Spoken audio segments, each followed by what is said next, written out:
Umpisahan natin ang aksyon sa pagkuyog umano ng grupo ng mag-asawang Raymart Santiago at Claudine Barreto sa kolumnista at broadcaster na si Mon Tulfo. Nagsimula raw ang gulo nang kunan ng larawan ni Tulfo ang aktres habang tinatalakan umano ang empleyado ng isang airline company. Ikwento mo, Marian Alviar. Namumula pa at kita ang mga pasa sa mukha ng kolumnista at TV host na si Mon Tulfo habang nasa opisina ng Airport Police Department sa Pasay. Ito raw ang inabot niya nang kuyugin siya ng grupo ng mag-asawang Raymart Santiago at Claudine Barreto bandang alas 12 ng tanghali.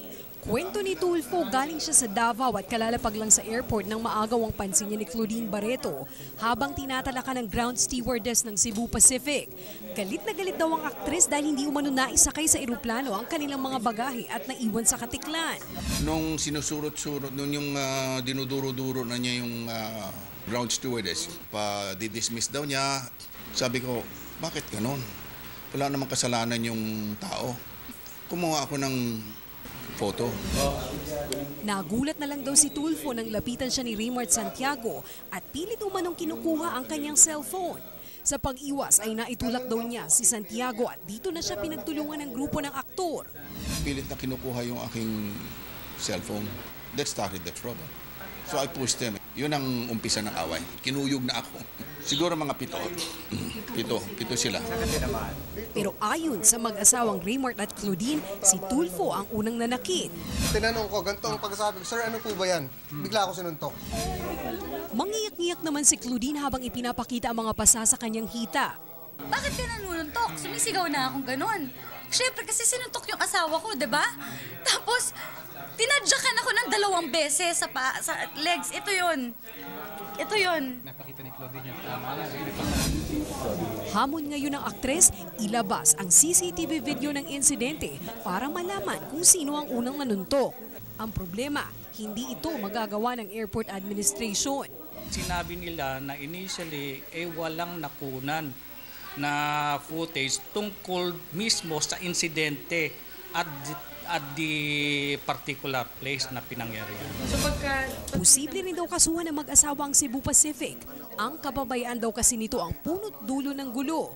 Sa pahayag naman ng Cebu Pacific, sinabi nitong kinailangan nilang magbawas ng mga bagahe dahil sa weight limitation ng airport sa Katiklan. Humingi ng paumanhin ang Cebu Pacific.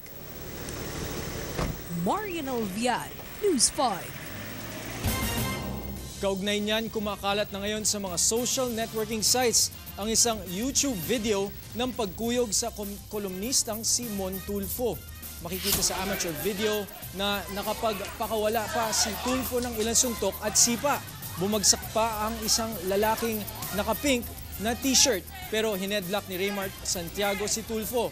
Dito na pinagsasapak si Tulfo ng isang kaibigan ng aktor. Sakol din sa video ang pagsali ng aktres na si Claudine Barreto sa pambubugbog. Ilang airport at security personnel ang umeksena para pigilin ang gulo. Kaugnay niyan, makakausap natin sa linya ng telepono ang kolumnista at broadcaster na si Mon Tulfo.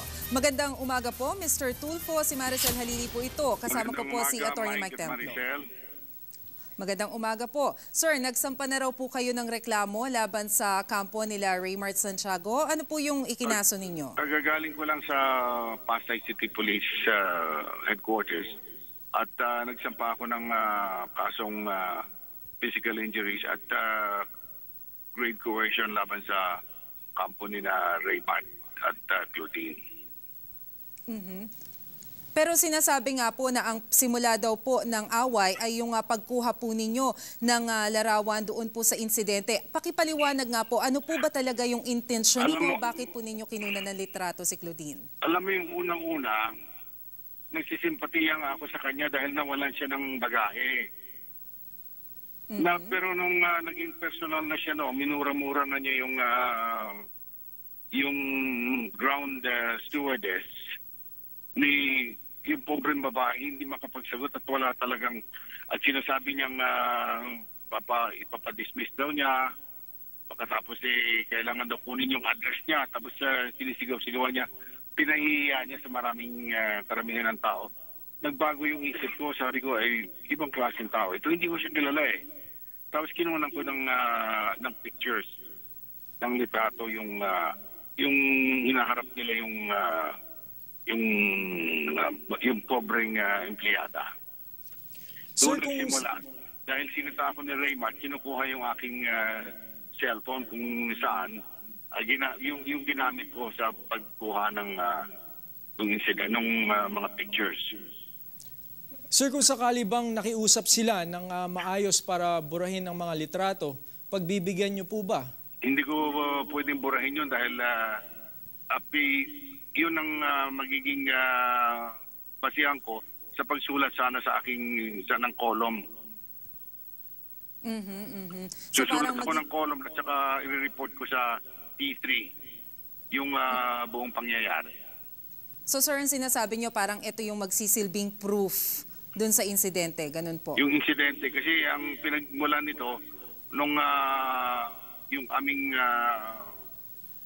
away ay yung minura-mura ni Claudine ang isang mababang manggagawa, manggagawa. Opo, pero kanina po sa panayam nga po kay Miss Claudine Barreto, sinasabi niya na sana daw ilabas na nga daw po itong video na nakunan po ninyo. Kailan niyo po ba balak ilabas yun pong nakunan ninyong video o larawan doon po sa cellphone video ninyo? yung nakuha Picture. ko. Yung nakuha ko yung litrato na pinagagalitan niya yung babae. Kailan niyo po ba balak ilabas ito, sir? Naibigay ko na sa mga TV stations, sa news station, sa mga TV news kanina sa istasyon ng pulisya. I see. Pero sir, sinasabi nga po na itinatanggi daw ni na Raymart na sila yung unang nanakit. Ang sabi po nila, kayo daw po yung unang nanuntok at naghamon pa nga si Claudine nga. Yun nga po, yung sinasabi na maglabas daw po ng kopya ng CCTV kung meron man. Makikita naman sa YouTube kung ano nangyari. Ako ay ginagampanan ko lang yung aking trabaho bilang mamamahayag. At pinipigilan nila ako. Nagsimula yung aming hidwaan nang pilit nilang kunin sa akin yung telepono kung sa yung na ginamit ko sa pagkuha ng litrato. Sir, sa tingin ba ninyo nagkaroon ng kapabayaan ang airport sa nangyari? And most importantly, kumusta na po yung kalagayan ninyo? Actually, ang nagsisimpatiya nga ako noong kay Claudine, yung una. Dahil nawalan siya ng bagahe. Sabi ko, tingnan mo, tingnan mo ang kapabayaan nitong Cebu Pacific. Dahil ilang beses ko nang tinutulig sa ang Cebu Pacific sa hindi magandang paghawak sa pasahero at ng mga bagahe.